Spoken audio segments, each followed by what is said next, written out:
It's not where you come from, it's where you belong.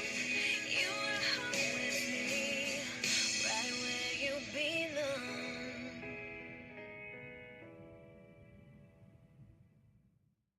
The definition of immigration is the action of coming to live permanently in a foreign country. As future teachers, it is important we stay up to date on the issues taking place within the topic of immigration. But do we have an understanding of how we have gotten to the place we are now? I will provide a brief recap of the history of U.S. immigration policies. First is the Naturalization Act of 1790, which established the first rules of acquiring citizenship in the U.S. The law required immigrants to live in the U.S. for 2 years prior to applying for citizenship.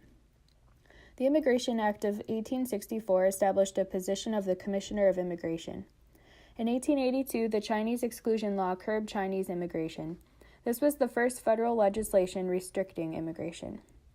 First numeric limits were set in 1921, which set temporary annual quotas according to nationality, and then the Chinese Exclusion Law was repealed in 1942 as well. In 1976, the Immigration and Nationality Act system set preference categories for immigrants from the Western Hemisphere. The 1990 Immigration Act limited some of the government's power to deport immigrants due to ideological reasons. Lastly, in 2006, the Secure Fence Act authorized construction of border fence along the U.S.-Mexico border.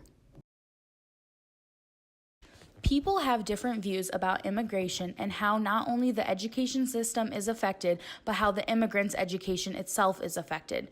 The Associated Press stated in 2016 that hundreds of unoccupied illegal immigrant minors have been turned away from schools in at least 14 different states.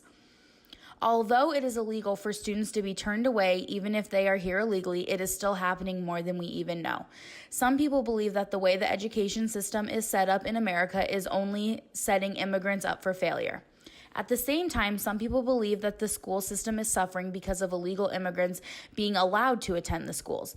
In the article, The Impact of Immigration on the Educational Attainment of Natives, the author Jennifer Hunt says, if immigrants and natives are taught in the same classes, teachers of some subjects may slow the pace of instruction to accommodate non-native speakers. If immigrant students have had a low quality prior education or have less education than their native classmates, teachers may lower expectations for all students. In 2014, that, and I quote, nearly 20% of the world's immigrants live in the U.S., over 45 million people. That's almost 15% of the nation's population and close to 20% of its school-age population. Educating young people is an immensely difficult challenge to begin with. When you then consider that 1 in 5 children are not native to the U.S., that difficulty level goes up significantly. There are ways we can help immigrants get an equal education. The Educators for Fair Consideration gives ways to support undocumented students. A couple of them include engaging with an open mind, realizing not all immigrants' paths are the same, and that support requires ongoing development and collaboration with others. Another one is creating a safe space, which means being mindful of the language you use and identifying yourself as an ally, not a threat. The Deferred Action for Childhood Arrivals, or better known as DACA, is kind of an administration relief from deportation. The purpose is to protect eligible immigrant youth who came to the United States when they were children from deportation. How long? Because I'm in the process of being a citizen. So I have to go to Mexico and do an interview and stuff, and I basically have to wait there until they approve so I can come back. The purpose is to protect eligible immigrant youth who came to the United States when they were children from deportation. It gives young undocumented immigrants the protection from deportation and a work permit. The program expires after 2 years but is subject to renewal. The guidelines to qualify for DACA are: you must be under the age of 31 as of June 15, 2012. You must have come to the United States before reaching your 16th birthday, have continuous residency in the U.S. up to the present time, were physically present in the U.S. at the time of making your request for the consideration, had no lawful status, and are currently in school or have graduated from high school or have obtained a GED certificate. If you are honorably discharged veteran from the Coast Guard or Armed Forces, you also qualify. Some documents you will need to receive DACA is your proof of identity, such as a passport or birth certificate, proof you came before your 16th birthday, such as a passport with admission stamp, proof of immigration status, such as your Form I-94 or I-95, with authorized stay expiration date. If students are not granted DACA, you cannot appeal the decision or file a motion to reopen or reconsider. The United States Citizenship and Immigration Services will not review its discretionary determinations. Cases will be sent to the U.S. Immigration Customs Enforcement, also known as ICE, and the issuance of notices to appear will be sent. You cannot age out of the program. You just keep your membership up to date by sending in your renewal. When it comes to immigration, family is an influential factor. According to the Immigrant Defense Project, children are being separated from their parents and families live in constant fear of being split up. One solution for this is to ensure that immigration policy respects family unity. This can be done by enacting immigration reform that allows immigrants to obtain and keep legal status. One other solution is to scale back hyper-aggressive law enforcement and deportation policies that unfairly sweep up millions. Are you there yet? Almost. Oh no. Oh my god. What?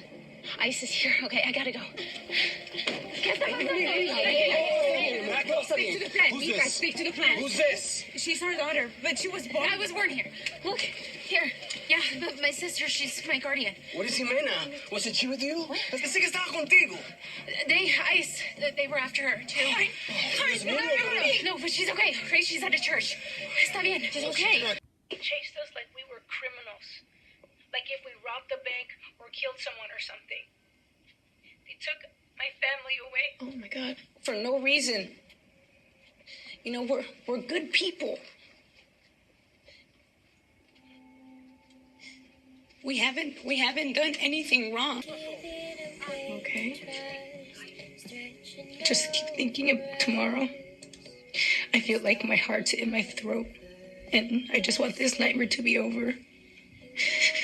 I just want to give my mom and dad a hug, you know.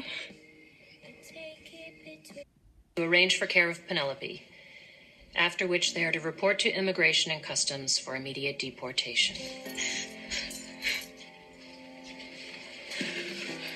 As you can see in this segmented video from the TV show The Fosters, deportation is a very real fear for many immigrants and their families. In a quoted 2014 Huffington Post article, deportation separated thousands of U.S.-born children from their parents in 2013. Immigration and Customs Enforcement last year carried out more than 72,000 deportations of parents who said they had U.S.-born children. A 2013 report by the Human Impact Partners estimated that 4.5 million U.S. citizen children have at least one parent who is undocumented.